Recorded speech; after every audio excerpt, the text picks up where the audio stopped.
सभी को नमस्कार। मैं सबसे पहले तो हमारे भगवान स्वरूप जी जिन्होंने कि आज के इस प्रोग्राम का संचालन किया और उनके माध्यम से मतलब उन्होंने फिर सुनील जी से आप लोगों को मिलवाया, बाकी हम सब लोगों से आपको मिलवा रहे हैं। तो मैं चाहता हूँ एक बार जोरदार तालियां होनी चाहिए। देखिए एक्चुअली दोस्तों होता है क्या है, पहली बार जब कोई भी व्यक्ति स्टेज पे आके खड़ा होता है तो बड़ा डर लगता है। मुझे भी बड़ा डर लगता था, लेकिन वो आप लोगों के सामने आके बात कर पा रहे हैं, आप लोगों को एंटरटेन कर रहे हैं। और एक एंकर की बड़ी तगड़ी भूमिका होती है प्रोग्राम को बनाने में, राइट? तो वो काम उन्होंने किया और उसके बाद फिर मैं चाहूंगा जोरदार तालियां सुनील सर के लिए। बहुत ही बेहतरीन, बहुत ही लाजवाब। मुझे उम्मीद है सबको समझ में आया होगा। एकदम सिंपल स्टाइल में मतलब मिक्स करके उन्होंने अपनी गांव की भाषा को भी, शहर की भाषा को भी, मतलब कुल मिला के आप लोगों तक उन्होंने पहुंचा दिया और दिखा दिया कि वाकई में वो आज डिजिटल बेस्ट डिजिटल कोच है। आज वो पूरे देश भर में क्या देश से बाहर भी लोगों को सिखाते हैं कि किस तरीके से फेसबुक, यूट्यूब और इंस्टाग्राम के जरिए से पैसा कमाए जा सकते हैं।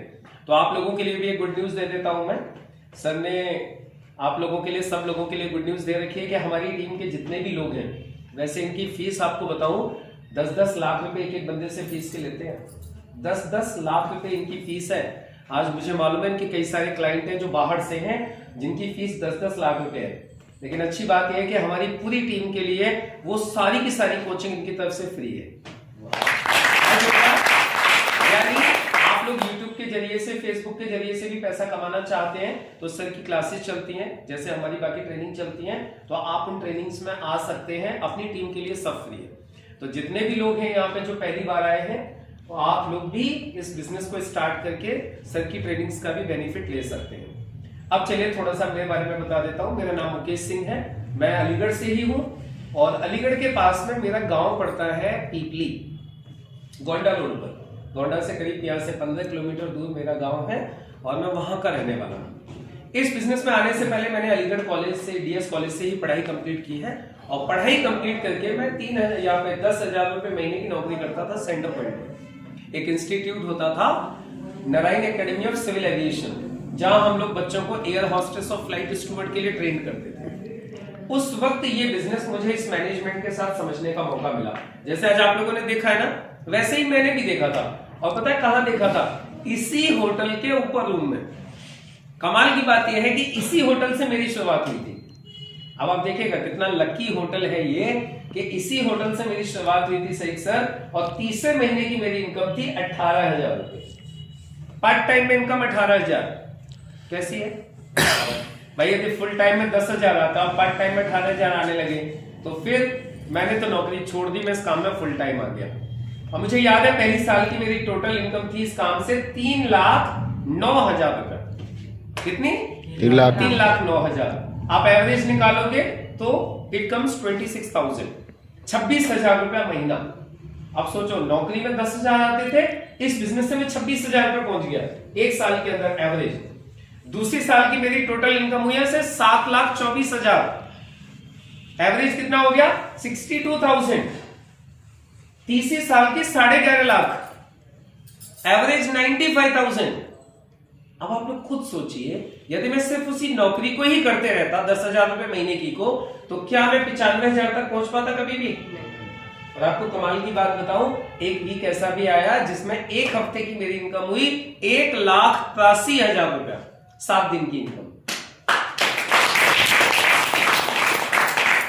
उसके अलावा दोस्तों मैं आपको बताऊं, आज की तारीख में मैं इस मैनेजमेंट से लगभग 2.25 करोड़ रुपए ले चुका हूं अब तक, व्हाइट में, नंबर 1 में, इसी मैनेजमेंट के द्वारा। और बहुत बड़े बड़े चेंजेस मेरी लाइफ में और भी आए। जैसे आपको बताता हूं, जब मैंने काम की शुरुआत की थी ना, तो मेरे पास में एक डिस्कवर बाइक होती थी, डिस्कवर 125cc।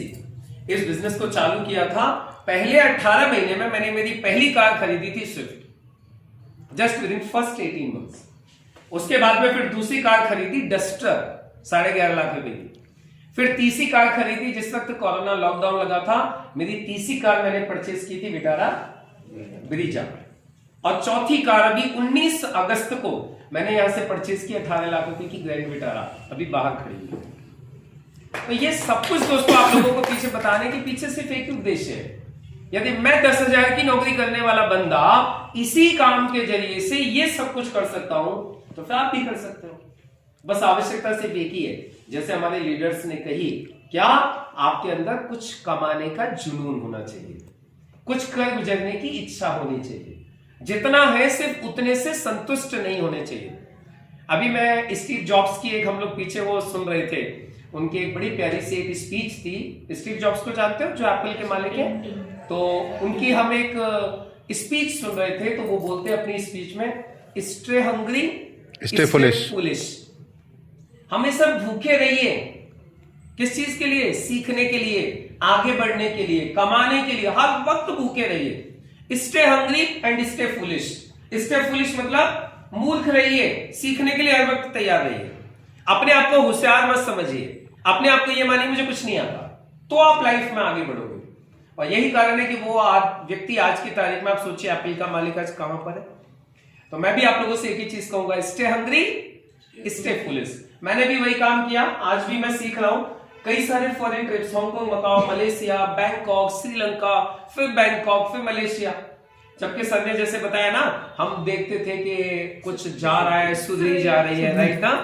हम लोग भी देखते थे ऐसे ही छत पे, जैसे हवाई जहाज की आवाज सुनते थे ना, दौड़ के छत पे जाते थे, कहाँ है हवाई जहाज कैसा। और आपको बताऊं, मेरे पिताजी ना आर्मी में थे, तो सर इलाहाबाद से पहले बेगमपेट करके एक जगह है, वहां पे ना हवाई अड्डा है छोटा सा, तो वहां पे एक दो जहाज खड़े रहते थे। तो अमरौली, एग्जैक्टली अमरौली, बेगमपेट नहीं अमरौली। तो जब हम लोग वहां जाते थे ना इलाहाबाद, तो हवाई जहाज देखने के चक्कर में मतलब कई घंटे जगे रहते थे, क्योंकि वो लगभग सुबह के टाइम आता है। जब आप प्रयागराज से जाते हो ट्रेन से, तो ऑलमोस्ट मॉर्निंग के टाइम में वहां से पास होते हैं। तो हम वो हवाई जहाज की एक झलक पाने के लिए जगे रहते थे कि हवाई जहाज देखेंगे, हवाई जहाज देखेंगे, क्योंकि ट्रैक लगभग उसके नजदीक होके ही है। लेकिन इस बिजनेस में आने के बाद हवाई जहाज में बैठने का मौका मिला। अब कितनी बार बैठ लिया मुझे खुद याद नहीं है, मैंने कितनी फ्लाइट्स तो मैंने इंडिया में ले ली अभी तक मुझे खुद याद भी नहीं है, जबकि 6 फॉरेन ट्रिप्स बाहर के भी हो गए। तो दोस्तों ये सब कुछ आप लोगों के साथ भी हो सकता है। बस एक ही चीज है, सीखने के लिए हर वक्त तैयार रहिए और जीवन में कुछ पाने के लिए तैयार रहिए। देखिए एक सिंपल सी चीज है, आज जो कुछ आ रहा है तो आ ही रहा है। अभी सुनील सर ने एक बहुत सुंदर सी चीज बताई थी बिजनेस प्लान में, मैंने क्यों किया ये बिजनेस, वही मैं आपको बता देता हूं। उन्होंने एक चीज बताई थी आपको कि हम मिडिल क्लास फैमिली के लोगों के लिए 95 से 5% में जाने का दूसरा कोई रास्ता नहीं है। यदि आप लोगों के पास है तो मुझे बता दीजिए, मैं एक और करने को तैयार हूं। देखिए पैसे वालों के पास में पैसे कमाने के 1000 रास्ते हैं। वो दुकान खरीद के डाल दें, फैक्ट्री खोल के डाल दें, जमीनें खरीद के डाल दें, ब्याज पे पैसा उठा दें, उनके पास कोई कमी नहीं है। जिसके पास में पैसा है ना, उसके पास में पैसे के 1000 रास्ते कमाने के। लेकिन आपके और हमारे पास क्या है, बताओ आप क्या कर सकते हो? चलो छोड़ो, इस काम को थोड़ी देर के लिए छोड़ देते हैं, इसको साइड में कर देते हैं। आप मुझे बताओ, आपके पास ऐसा कौन सा मौका है जिसमें आप 1-2 लाख रुपए महीने के भी कमा सकते हो? कोई रास्ता नहीं है, नहीं है। तो फिर क्या करोगे? आपके पास चॉइस ही नहीं है, यही एकमात्र रास्ता है ही नहीं कोई दूसरा ऑप्शन। ये बात मुझे समझ में आ गई थी। मैंने कहा देखिए मेरे घर में, मैं आपको बताऊं, मुझसे पहले किसी ने कार नहीं खरीदी। हाँ, मेरे एक चाचा जी ऑस्ट्रेलिया में रहते हैं, उन्होंने वहां पे गाड़ियां खरीदी, घर खरीदे, वो सब कुछ वहां पे जाके सेटल हो गए, उन्होंने वहां किया। लेकिन मेरे खानदान में यहां मुझसे पहले किसी ने कोई कार नहीं खरीदी, तो मैंने देखी भी नहीं। अब मैंने सोचा कि मैं भी इन्हीं कामों में लगे रहूंगा तो भैया खरीद मैं भी नहीं पाऊंगा। लेकिन जब मैं इस काम में आ गया तो मैंने खरीदनी चालू कर दी। विदेश यात्रा मेरे खानदान में किसी ने की, बस वो एक चाचा जी को छोड़ के जो ऑस्ट्रेलिया गए, कोई विदेश नहीं गया घूमने के लिए। लेकिन मैंने सोचा मैं भी यदि उसी में लगे रहूं तो मैं भी कभी नहीं जा पाऊंगा। लेकिन इस काम के जरिए से संभावना तो है। अच्छा एक बात बताओ, जो सब कुछ मैंने इस काम के जरिए से किया है या पाया है, यदि आप लोग इस काम को ईमानदारी से करोगे तो ये सब कुछ आपके साथ होगा या नहीं होगा? संभावना है, बाहर तो है भी नहीं, यह एटलीस्ट संभावना तो है। आप गारंटी मत मानो, चलो आप गारंटी मत मानो, गारंटी किसी चीज की नहीं होती, लेकिन संभावना तो है, करोगे तो होगा तो सही। लेकिन एक बात बताऊं, आप लोग संभावना समझो, मेरी तरफ से, कौशिक जी की तरफ से, सुनील सर की तरफ से, हमारे जो लीडर्स बैठे हैं लोगों की तरफ से गारंटी है कि यदि